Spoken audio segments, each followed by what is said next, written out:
Very welcome, everyone, to this afternoon's seminar to be held by Orri Stefansson on the topic of the ethics of individuals' greenhouse gas emission. Orri Stefansson completed his PhD in philosophy at the London School of Economics and Political Science in 2014. Prior to that, he had already set out on an international trajectory, having done his undergraduate studies in philosophy and economics at the University of Iceland and at the Technische Universität Berlin, and studied for an MSc in philosophy and public policy at LSE. After completing his doctoral studies, he was a postdoctoral research fellow at the Fondation Maison des Sciences de l'Homme in Paris, where he was associated with the Chair for Welfare Economics and Social Justice and the Franco-Swedish Program for Philosophy and Economics. After that, he took up a position as researcher at the Institute for Future Studies in Stockholm, and then as an assistant professor at the University of Copenhagen. Since 2019, he is a Pro Futura Scientia Fellow here at SCAS and at Stockholm University. Orri Stefansson works mainly on decision theory, ethics, and the philosophy of risk. His current research mostly concerns how one should choose in situations of severe uncertainty, including in situations where one suspects that the outcomes of one's actions or inaction could be catastrophic. He has published both in interdisciplinary journals such as Risk Analysis and Economics and Philosophy, as well as in leading philosophy journals such as Mind Philosophy of Science and Australasian Journal of Philosophy. I would like to mention some of his more recent articles. For example, he wrote with Lundgren the article Against the De Minimis Principle, published in Risk Analysis in 2020.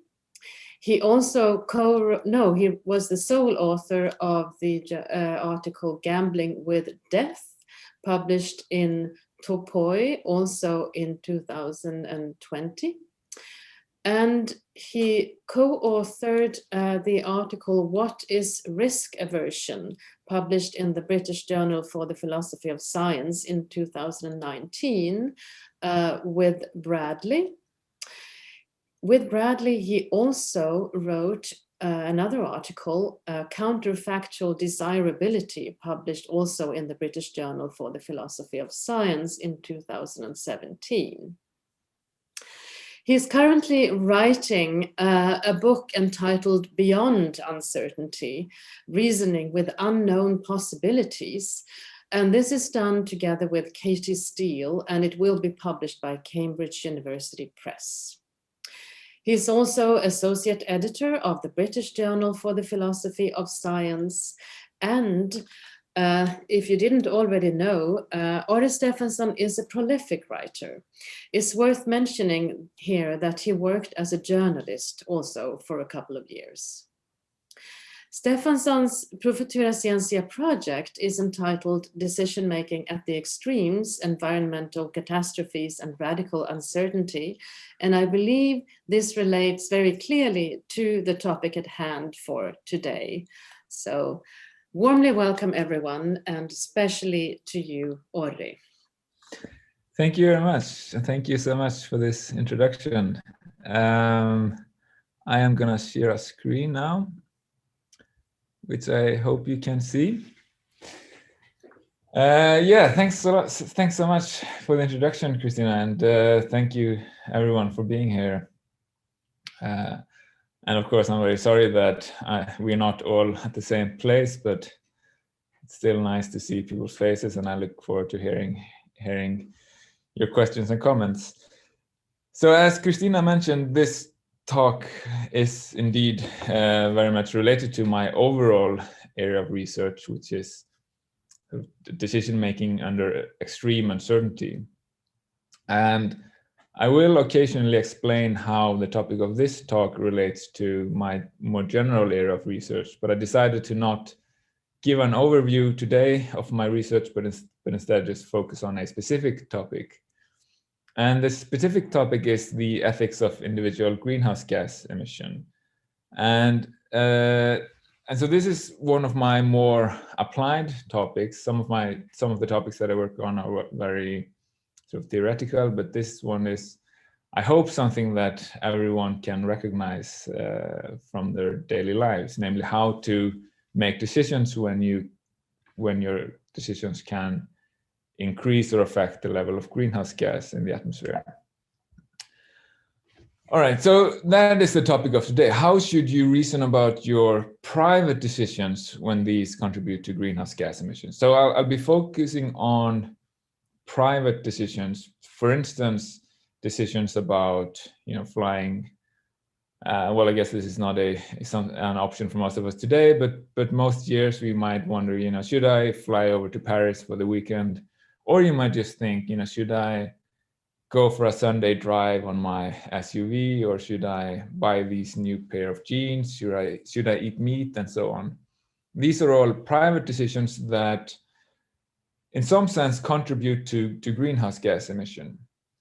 And I'm going to take for granted that we all believe that greenhouse gas leads to climate change. So the atmospheric concentration of greenhouse gas is one of the main contributions to climate change. And I'm going to take for granted that we accept that this climate change is, all things considered, or on balance, harmful to both people and animals. And I'm going to assume that this is a harm that we want to minimize. But I'm also going to take for granted that you do enjoy some greenhouse gas emitting activities. Right, you might enjoy driving around in your SUV, or you might enjoy eating meat or flying or whatever. And the question is then, how should you reason about a single greenhouse gas emitting activity?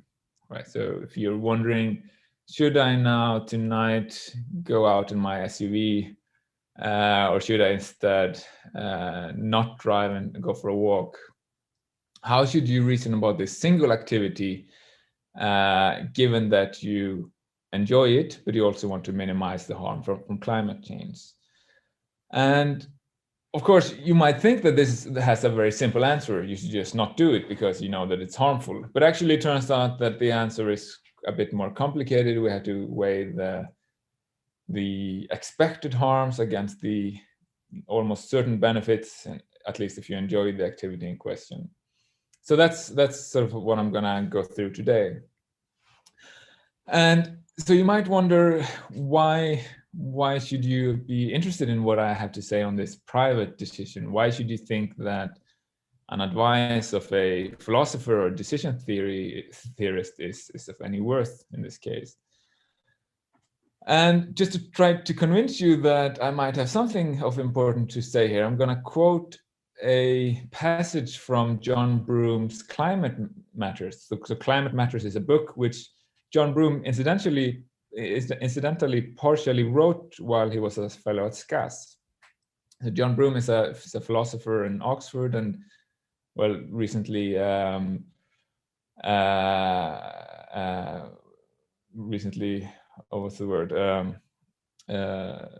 recently retired philosopher in Oxford.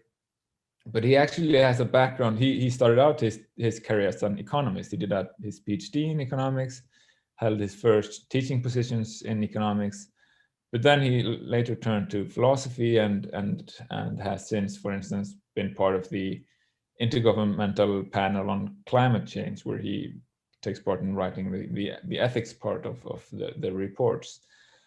But in this little book, which I really recommend, is a sort of a popular science book, but still sort of with some sophistication in terms of the economics and philosophy. In the introduction to this book, he says, this book aims to give you some guidance, and guidance is specifically about how to do in light of climate change. But by what right, he asks. I am a moral philosopher, and that means that I have some experience in thinking through moral issues. Moral philosophers should not pretend to be any more moral than anyone else, obviously, I hope. But we are nevertheless experts of a sort. We are practiced in accurate reasoning. We know the range of alternative moral ideas that are available, and so on. And more importantly, he says, in this book, I do not claim to give you a definite or correct, the definitely correct views about the morality of climate change. Instead, I hope to give you materials for thinking through the issues of climate change for yourself. I offer you ideas and ways of thinking about them. And so this, I think, describes very well how I see the role of a philosopher when it comes to these applied or practical questions. So the idea is not to, the idea for this talk is not to give you the definitely correct view about individuals' greenhouse gas emission and the ethics of it. Instead, I hope to present some materials and some ideas and some frameworks for thinking about these issues. So that's the hope for today. And so the starting point, or I guess the background to much of this discussion is so-called individual denialism. And individual denialism is quite widespread amongst the general public, but it's also, I think, surprisingly widespread in climate ethics. And so individual denialism is not like species denialism in that it doesn't deny that we as a species are contributing to climate change. In fact, it accepts that our collective, in other words, humanity's collective greenhouse gas emission causes harmful climate change. And moreover, most individual denialists think that governments should ensure that we reduce our collective emissions. But what makes them individual denialists is that they think that an individual's emissions causes no harm. So they think that for each of us as individuals in our private decisions, the emissions that we can cause or the emissions that we can prevent are so small that they cause no harm or benefit, and therefore they're not wrong, morally speaking. And this view was popularized within philosophy in 2005 by this philosopher called Walter Sinnott Armstrong, which was a professor in Duke, where he wrote this article called "It's Not My Fault," where he says, amongst other things, global warming will still occur even if I do not drive just for fun. Right? So the question here is, should I go out for a drive on my SUV? And he points out that, well, of course, global warming is going to occur even if I do not do it. Moreover, even if I do it just for fun for a long time, lots of other people also expel greenhouse gases. So this means that my individual act is not necessary for global warming, nor is it sufficient for global warming. Right? On its own, it's not gonna cause global warming, but my not doing it is also not gonna prevent global warming. And both sort of within philosophy and in the public discourse, I think many people think of these individual or private, as I'll call it, climate actions, or in other words, just the individual actions that contribute to greenhouse gas emission. Many people want to think of it game theoretically in terms of the prisoner's dilemma. So don't worry if you don't know what the prisoner's dilemma is. I'll just describe it here and a potential instance of the prisoner's dilemma. So if you look at this table here, what we have in the first column are the potential actions that you might take. Right? So in this case, we're imagining that you're trying to decide, should I go for that Sunday drive or not? So the context is, or this debate has, I guess it's sort of a bit of an American bias here, where people do enjoy going out for Sunday drives in their gas guzzling SUVs. But actually, it could just as well have been here in Iceland, where I'm currently at, where a lot of people do get a lot of pleasure out of, it seems, going out in their SUVs, which everyone has, more or less everyone has sitting in their garage. And the question is, suppose that you're wondering about this on a particular Sunday afternoon. Should I go out for a drive or should I not? And so the blue font here in the first column are the two actions that you might take. You might go on a drive, or you might don't go on a drive, or you can think of these as your decisions. Now, on the top of the other two columns are the actions of others. All right, so your decision to go for a drive or to not go on a drive, these two decisions will have different consequences depending on what others do. And the thought is that you can reason sort of column-wise. So you're wondering, should I drive or should I don't drive? Well, you start by thinking, what happens if others continue emitting? What happens if others continue living their lifestyles? Well, in that case, climate change or the climate crisis is going to occur whether I drive or don't drive, right? But at least if I drive, then I get to enjoy the drive, and until the world goes under. But if you think then of the other column, or the last column, where you are supposing that others cut back their emissions, suppose that they cut back their emissions sufficiently to avert the climate crisis. Well, even there, my individual action is not going to make a difference. Either the climate crisis is going to be averted either way, but at least if I go for the drive, then I get to enjoy that, unlike if I don't go for the drive. So the thought is here that if this is the right way to reason about your individual climate actions, then assuming that you enjoy the activity in question, then by so-called dominant reasoning, you come to the conclusion that you should go for the drive, right? Because whatever the other people do, it's better for you to go for the drive, because your action is not gonna either prevent or cause the climate crisis. So you might as well just enjoy your Sunday drive. And this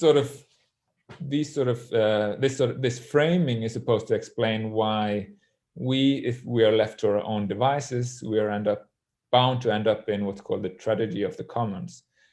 In other words, we're going to end up in a situation that's worse than the situation that we could have achieved by coordinating, even though we all acted rationally, given what other people do, right? So if you go for a drive, then given what other people do, and in this case, no matter what other people do, you do the rational thing because you at least get to enjoy the drive, and the bad outcome is not going to be neither averted nor caused by your action. Now, I think that this is fallacious reasoning, and I, in particular, given this assumption that we want to prevent or minimize the harm from climate change. Right, so if we think of Senator Armstrong's claim that global warming is still going to occur even if I do not drive for fun, well, of course, that's true. Global warming is still gonna occur, but it turns out that it could make it more harmful, right? And this is a bit like saying, well, I'm not going to prevent a specific murder because murders are going to occur even if whether I prevent this murder or not. Well, we can sort of try to minimize the harm even if we don't prevent any harm of this kind. And I think that this sort of individual denialism, or this prisoner's dilemma reasoning, commits two related kinds of fallacies. One fallacy is to think of climate change in binary terms rather than in degrees. Right? Of course, climate change is going to happen, or global warming is going to happen, whatever you do. But it turns out that there is a small chance that your individual actions could make a difference. And when it is the case that there is even if it's a small chance, as long as there is some chance that your actions could make a difference, then what you should do is you should reason in terms of the expected effect, or this expected outcome of your actions. So you should frame this as a binary issue, like the game theoretic formulation that we just saw. Instead, you should think of it in terms of degrees and in terms of the expected effects of your actions. Okay, so that's what I'm gonna turn to now. I'm gonna consider first how we should reason about expected harm and benefit. And then I'm gonna try to convince you that when you think of in terms of the expected harm and benefit, it turns out that your greenhouse gas emission are, or at least can be harmful, and therefore could potentially be wrong, right? So for now, I'm just gonna focus on whether they can make a difference in expectation. And towards the end, I'll come back to the question, well, does that make them wrong? Of course, they could, some actions can be harmful to some degree without being unjustified or without being wrong. But for now, I'm just gonna focus on whether they can make a difference, and I'll come back to the question of whether I think they're wrong, just towards the very end. And so I think that there's just one correct answer to, or correct way of reasoning and choosing under uncertainty, and that's to maximize expected utility. And it would be useful to explain slightly more precisely what it means to maximize expected utility. So I have here a definition. This is the only somewhat technical slide in the whole talk, so I hope you forgive me for a bit of notation, and it won't be that complicated, I promise. But I just need a few sort of basic definitions and notation. So O here in capital is it just denotes some option, something that you can choose. So it might be go for a drive, for instance. And we assume that this option, that there are multiple consequences that it could result in, right? And we number these consequences from 1 to n, call them small font c subscript 1 to small font c subscript n. So C1, C2, C3, and so on up to Cn. Now, you don't know which outcome is going to result, but we can assume that, or we will assume, and I'll get back to that issue, why we assume that, we'll assume that you can assign probabilities to these outcomes. And so script for the probability of the outcome as the outcome in question. So the probability of option O resulting in consequence number 1 will just be denoted P1, and so on for all the consequences. Finally, we assume that there is this so-called utility measure that represents and numerically represents how good or bad the different outcomes are according to you. And slightly more precisely, we just assume that you can order the outcomes from the best to the worst, and that the order satisfies sufficient constraints such that there is a numerical way of representing that order. Finally, then, the expected utility of an outcome is found by taking the utility of the outcome and weighing it by its probability, and then adding up probability-weighted utility for all of the outcomes, right? So you take the utility of consequence 1, multiply that by its probability, do the same for the consequence number 2, and so on. You do that for all the consequences, and then you arrive at the probability-weighted average of the utilities of the consequences of this option, and that's what's called the option's expected utility. And I claim when you choose under uncertainty, what you should do is that you maximize expected utility, which means that you choose the option that has the highest number that we arrive at in this way. Okay, of course you can ask many questions about that. So first of all, you might ask, well, why do I claim that you should maximize expected utility? What is the argument for that? Well, one common argument, or one sort of, I guess you could say common argument, or sort of seemingly natural argument, is the argument from the long run. Well, it turns out by the law of large numbers that in the long run, you will for sure maximize utility, or actual utility, if you always maximize expected utility. So if you always choose the option with the highest expected utility, then you will in fact maximize utility. Now, the problem with this argument is that, strictly speaking, it only holds if there's an infinite repetition of choices. So if we state this argument, this claim a bit more precisely, the true claim is that as the number of choices increases, the probability increases that you will maximize actual utility if you always maximize expected utility. But the claim that you do in fact maximize actual utility only holds with an infinite repetition of choices. And to quote Keynes, well, if that's what the long run means, then in the long run we're all dead. So why should we wonder about what happens in the long run? And maybe more seriously, we might ask, well, I'm interested in knowing what I should do on this specific occasion. What does it matter what will happen in the long run?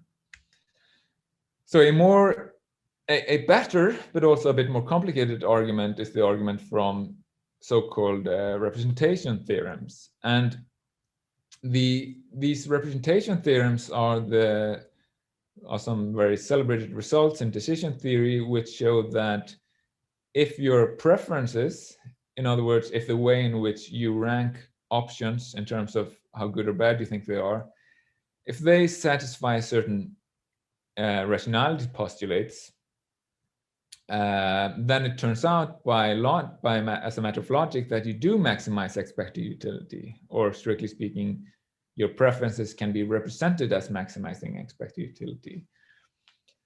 And these rationality postulates are often thought of as sort of constraints on internal consistency. So one way of understanding this is that if your attitudes are internally consistent, then that means that then there are these mathematical theorems that show that as a matter of fact, you maximize expected utility. And then one can further argue, well, your attitudes should be internally consistent, which then means that your attitudes should maximize expected utility. And one of these postulates is called transitivity. And so transitivity means that if you have any three options, A, B, and C, then transitivity means that if you prefer A to B and prefer B to C, then you should prefer A to C, right? So for instance, if you think that, let's say, apples are better than bananas, and you think that bananas are better than citrus fruit, then you should find apples to be better than citrus fruit. And you might notice that if you fail to satisfy transitivity and for instance, you prefer A to B and B to C, but nevertheless you prefer C to A, then your preferences form a cycle, which for instance means that if you're presented with all of three options, then there's no choice that you can rationally make, in the sense that whatever you choose, there's some other option that's better according to you.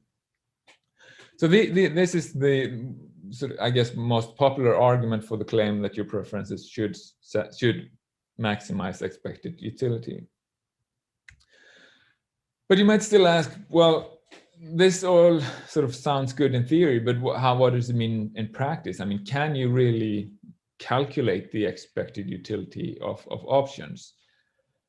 And as you might have seen might have noticed when I presented this expected utility formula, it assumes that you have these precise probabilities and utilities.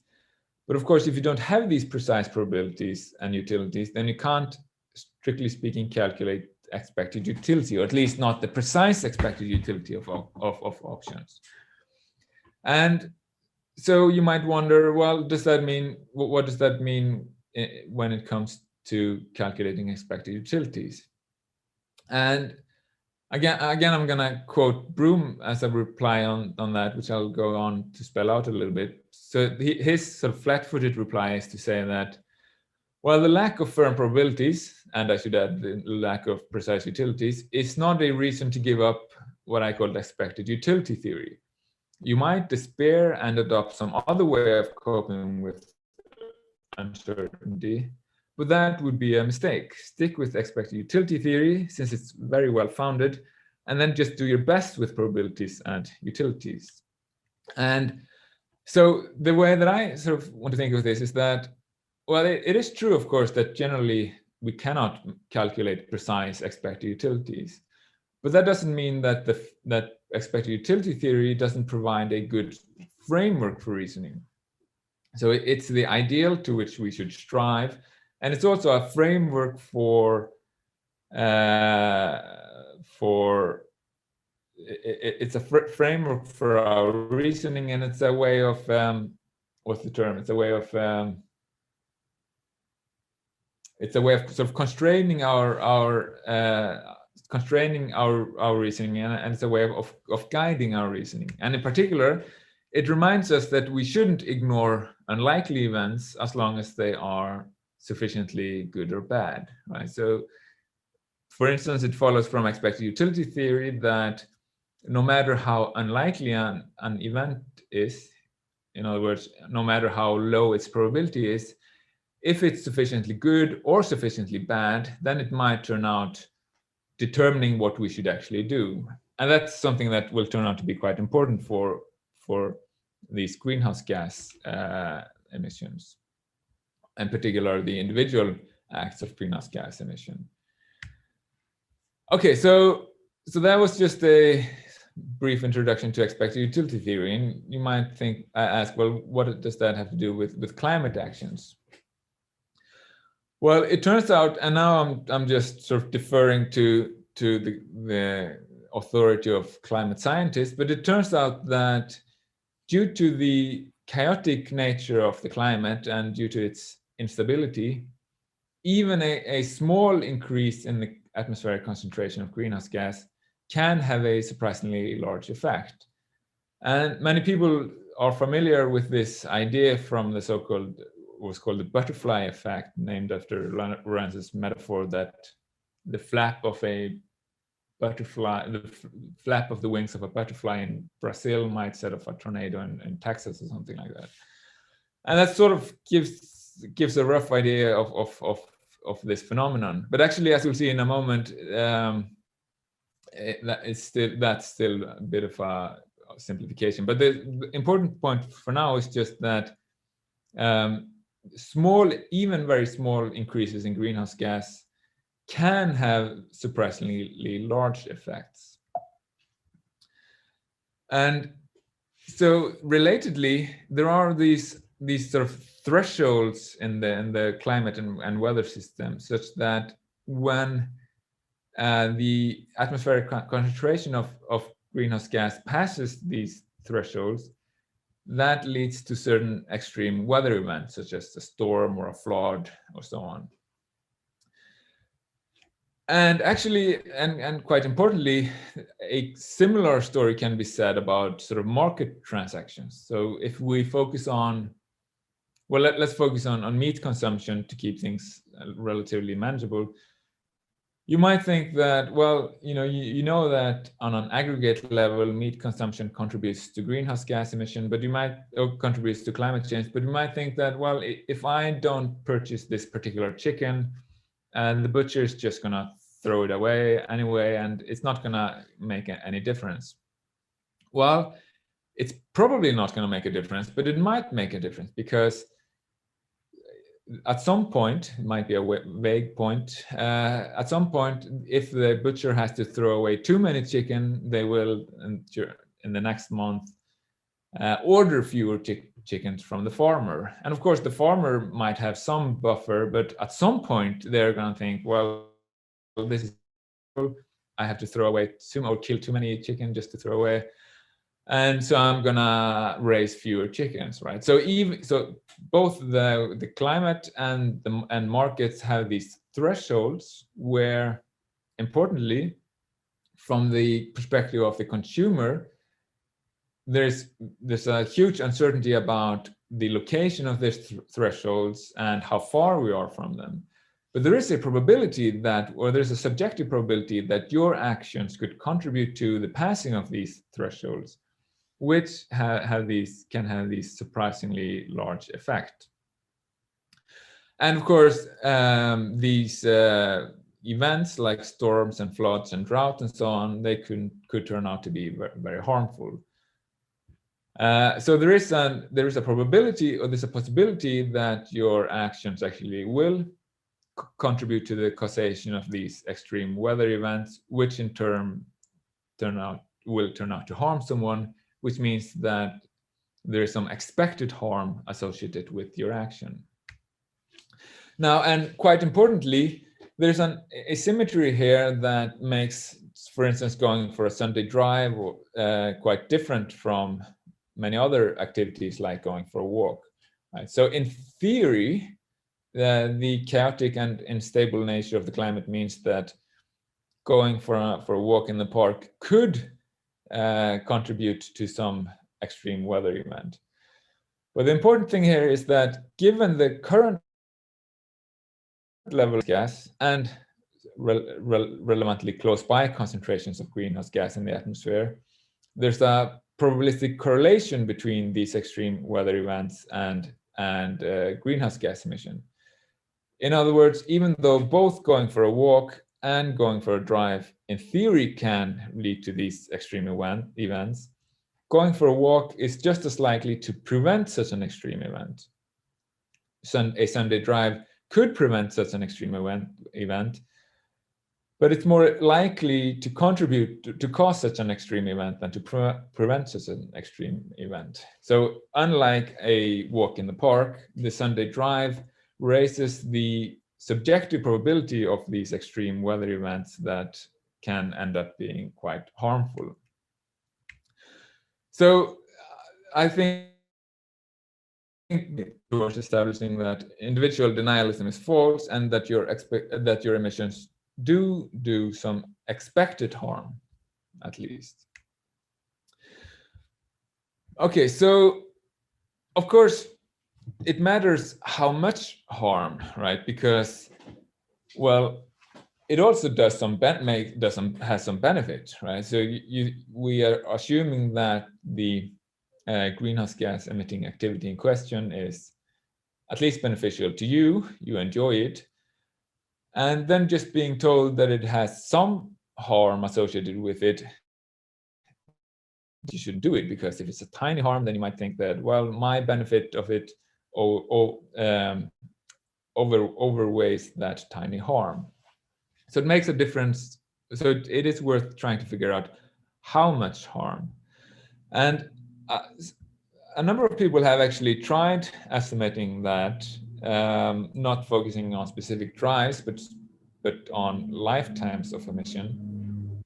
And in a very recent study, Bressler finds that the lifetime emission of 3.3 average Americans caused one excess death globally between 2020 and 2100, right? So, I mean, average Americans is another sort of common creature in this literature. I'm not sure precisely how they differ from sort of academics like you and me, but I suspect that actually most of us do emit more than the average American, because most academics in normal years travel a lot, and of course flying is one of the biggest contributors, or well, not one of the biggest, but one of the big, at least, contributors of greenhouse gas emission. And so the way to understand this is they look at sort of the baseline, what would happen without this emission, and or sort of what they look at. Right. So they try to estimate how many fatalities there will be by causes related to climate change. And then they ask, well, if we were to stop climate change at this point today, how do the expected number of fatalities in these years differ from the ones that we expect with the increased climate change that's caused by the lifetime emission continuing as it is? And they find out that the lifetime emission of 3.3 average Americans, which is sort of one household, causes one excess death globally between 2020 and 2100. Now, John Broom, based on sort of mining work done by mining the works and statistics of others, finds that the average American again, the amount of killing, as he calls it, is between half a year and 7 life years. And the reason why the range is so wide is that the harm done by your climate emission is not sort of also the harm done by greenhouse gas emission in overall is not linear in the amount of emission. So that means that in this case, given business as usual, in other words, if everyone continues emitting as we do now, then if we look at the average American today, their emission is going to shorten the total lifespan of humanity by 7 years. If, on the other hand, we manage to reduce the overall global emissions to the level set out in the Paris Agreement, then the harm done by the average American today will be much lower, because the harm done by any fixed emission increases as the total emission increases. In other words, the harm is not linear in the amount of emission. It's not a linear function of the amount of emission. Now, another estimate, which is in some ways easier to get your head around, but in some ways less informative, is in terms of the so-called social cost of carbon. And the social cost of carbon is a way of putting a price on the harm done by greenhouse gas emission. And according to one finding by William Nordhaus, which recently got the Nobel Prize, according to his estimate, the average American causes a lifetime climate harm through their greenhouse gas emission worth $19,000, whereas Nicholas Stern finds that that amount is $65,000. And interestingly, the only difference between Nordhaus and Stern is the way in which or the extent to which they discount the well-being of future generations. Stern is much less willing to, they both discount it to some extent due to the uncertainties about there being any future generations, but Nordhaus is willing to discount it at a higher rate, which gives him the figure of $19,000 compared to Stern's $65,000. So the difference between these figures is an ethical disagreement about how much should we value future generations, or how much less should we value future generations compared to us. And so these averages can then help you figure out the expected harm that you cause, is the idea. Now, again, you might wonder, well, is this really is this harm really significant? So if we think of if we focus on these number of life years, even if we focus on the higher number, 7 years, this is actually the overall expected reduction in total numbers of years, right? But this expected loss is shared by many billions of people, right? So the idea is not that we think that your emissions is going to reduce some one person's lifespan by 7 years. Rather, the harm that you do is that you reduce the lifespan of people overall by 7 years.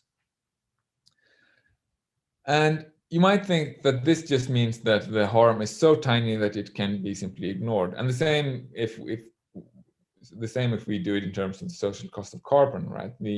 If you spread these, even if we focus on the higher number, $65,000, if we spread it over 7 billion people or more, since they're gonna this harm is also borne by future generation, this is going to be a tiny harm on each person.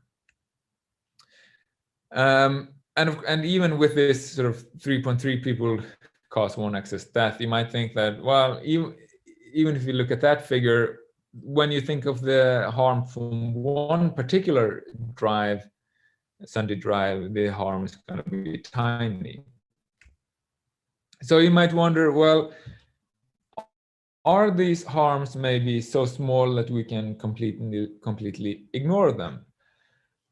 And so to try to answer that question, I'm gonna do a trick that I'm gonna do I'm gonna apply a method that will probably be familiar to only those who have done any philosophy, and which might sort of seem like a strange method to other people. But the idea is that we evaluate this claim that imperceptible harms are, we evaluate this claim that tiny harms are morally insignificant by looking at an even weaker claim, namely that imperceptible harms are morally insignificant. Right? If tiny harms are morally insignificant, then presumably even smaller harms, like imperceptible harms, would be insignificant. But it turns out that if we plug that assumption into a valid argument, then we get a conclusion that's clearly false, which means that we should reject the assumption, and which then implies that we should reject the stronger assumption, namely that tiny harms are morally insignificant. And so to test this assumption, I'm going to sort of tell you or ask you to imagine something that you might find a bit repugnant, but which will nevertheless serve a purpose. So suppose that you can administer these electric shocks to one person. So there's one person hooked up to some sort of machine that you have access to, and you can use this machine to give that person electric shocks, and each of these shocks is, let's say, imperceptible. So it's certainly very tiny. But nevertheless, if you give them 1,000 shocks, maybe at the same time or just one after the other, then that's going to be incredibly painful. So assume that one shock is imperceptible, but 1,000 shocks are very painful. Now, if imperceptible harms, or more generally tiny harms, are morally insignificant, then it's not worse, morally speaking, to give a person one shock than to give them no shocks at all, right? If it's just morally insignificant, whether or not you give them any single shock, then it's no worse to give them one shock than to give them no shock. And you can do the same for each consecutive shock. There's no worse to give them 2 shocks than 1 shock, and so on. And by the same reasoning, there's no worse to give them 1,000 shocks than 999 shocks.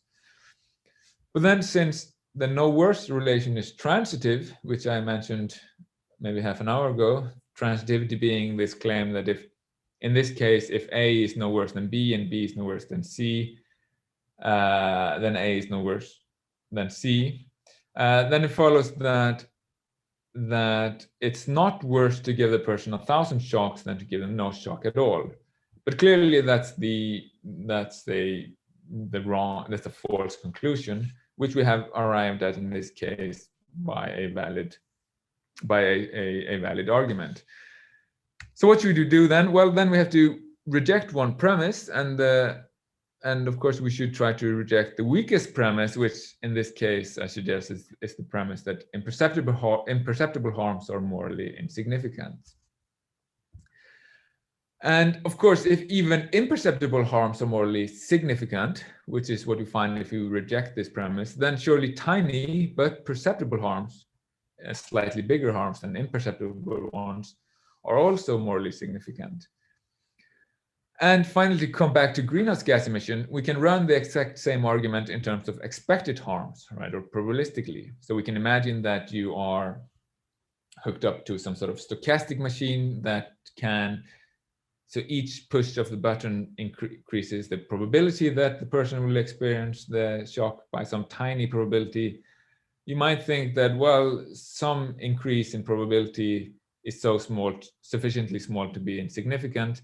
But then if we run the same argument, you find that, well, then when you go for a sure shock, you reach 100% certainty. You get the conclusion that that's morally insignificant. But of course, you can run that sort of argument to get the clearly false conclusion if we assume that a sure shock is painful. In other words, we can run this sort of argument on probabilistic or expected harms to show that even tiny expected harms are morally significant. Okay, so that was a response to one objection to this expected utility argument that greenhouse gas emission is harmful. But another, and maybe to some extent a bit more interesting objection, is that if you decide not to go for the Sunday drive, don't you only delay the harm by some tiny amount, right? So apparently, if you drive an SUV 100 kilometers, it emits about 20 kilograms of carbon dioxide.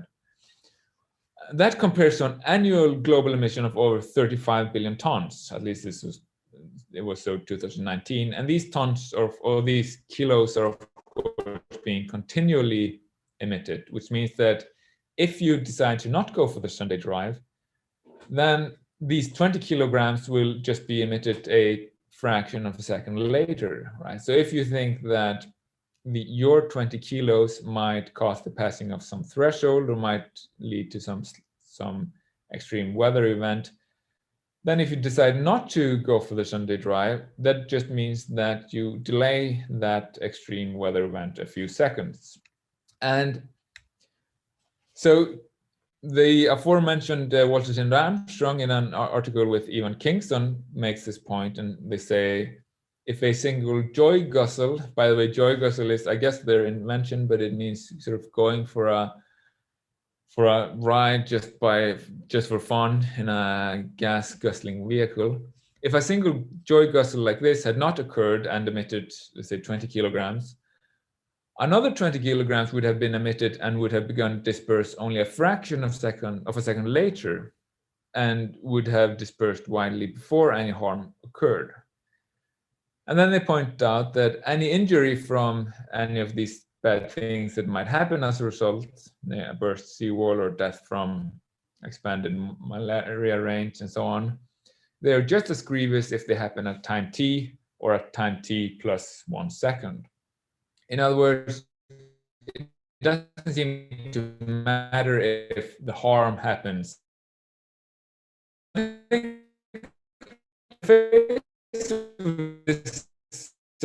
like a good point, but actually it's not quite. So it turns out that greenhouse gas emitted stays in the atmosphere for about 30,000 years. In other words, it stays in the atmosphere for a very long time. In general, a small difference at a time can make a very large difference over time. And that's what we should focus on in this case. And I think that, so looking at it in terms of this graph more easily than I can do in words. So focus here on the year 2030, let's say. And the blue line is supposed to represent the atmospheric concentration of greenhouse gas without your Sunday drive, whereas the orange line represents the atmospheric concentration with your Sunday drive. Now, and sort of subjectively, or from your point of view, you can just think of the increase as being linear. Of course, it's not going to be, but what matters here is that the tiny increase that's represented as the distance between these two lines can become quite a big difference when you think of it over time. In other words, the area between the two lines becomes quite large when you expand.